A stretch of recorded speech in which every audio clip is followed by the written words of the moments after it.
Okay, 5 things that you can do to make sure it's not actually a new year, new you in 2019, because you want to make sure nobody takes your identity and you still have yours to own. Talk, take it to me, talk, take it to me, talk, take it to me, talk.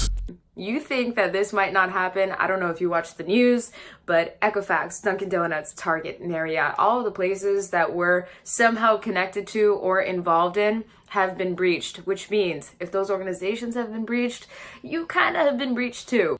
I am a cybersecurity professional. I have been in the industry for some time now, and I think it is time that I give you some best practices on how to stay secure this year. 85% of cybersecurity breaches are because of human error, because somebody clicked on some shit that they should not have clicked on. These are the 5 things that I'm gonna run down that you can do to make sure you are secure. Change your passwords. Change your passwords routinely, regularly, as often as possible.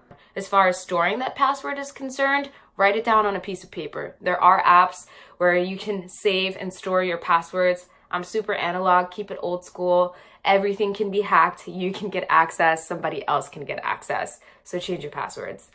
Monitor your credit, whether it's through real-time alerts that you set up through the applications that you're using, or actually sitting down on a weekly basis to look through what kind of charges you have on your credit cards. Keep your information private.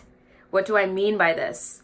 There's something called user behavior analytics, and we'll talk about it, and it's scary, and it'll get you real messed up. Everything is about the internet these days, right? All of our information's out there. A lot of us are keeping contact with our loved ones through social media.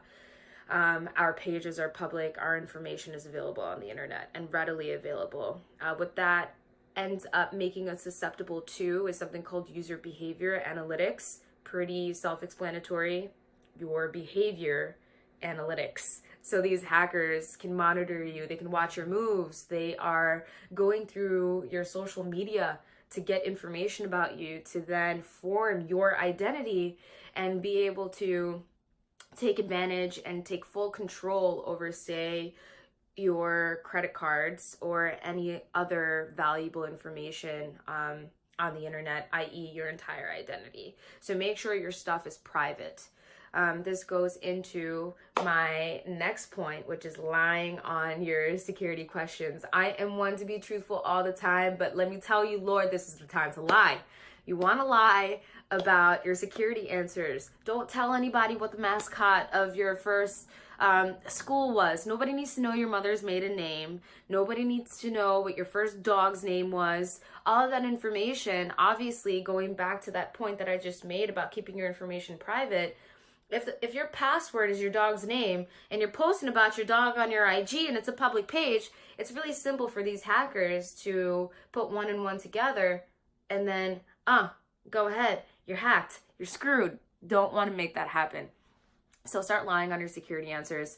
If there's real information that you've been leveraging over time, I would really recommend doing a refresh and a restart and calling your credit card companies, calling your banking companies, and then just have fun with it even. Call them, get those security answers changed, and make sure it's nothing that can be tied to you. And then write it down. Write it down on a piece of paper. There are applications that you can leverage to store your passwords and all of these security answers on.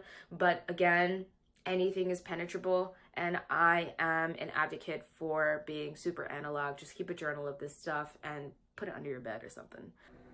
Start lying on your security questions and answers. You do not have to tell nobody what your mother's maiden name is. Lie about it. Last but not least, stop doing important shit on public Wi-Fi. Don't go to Starbucks and then sign in on their public Wi-Fi and look at your credit report to monitor what's going on. Don't do stuff like that. Don't make purchases on public Wi-Fi. Keep your stuff secure. There's a way in, always.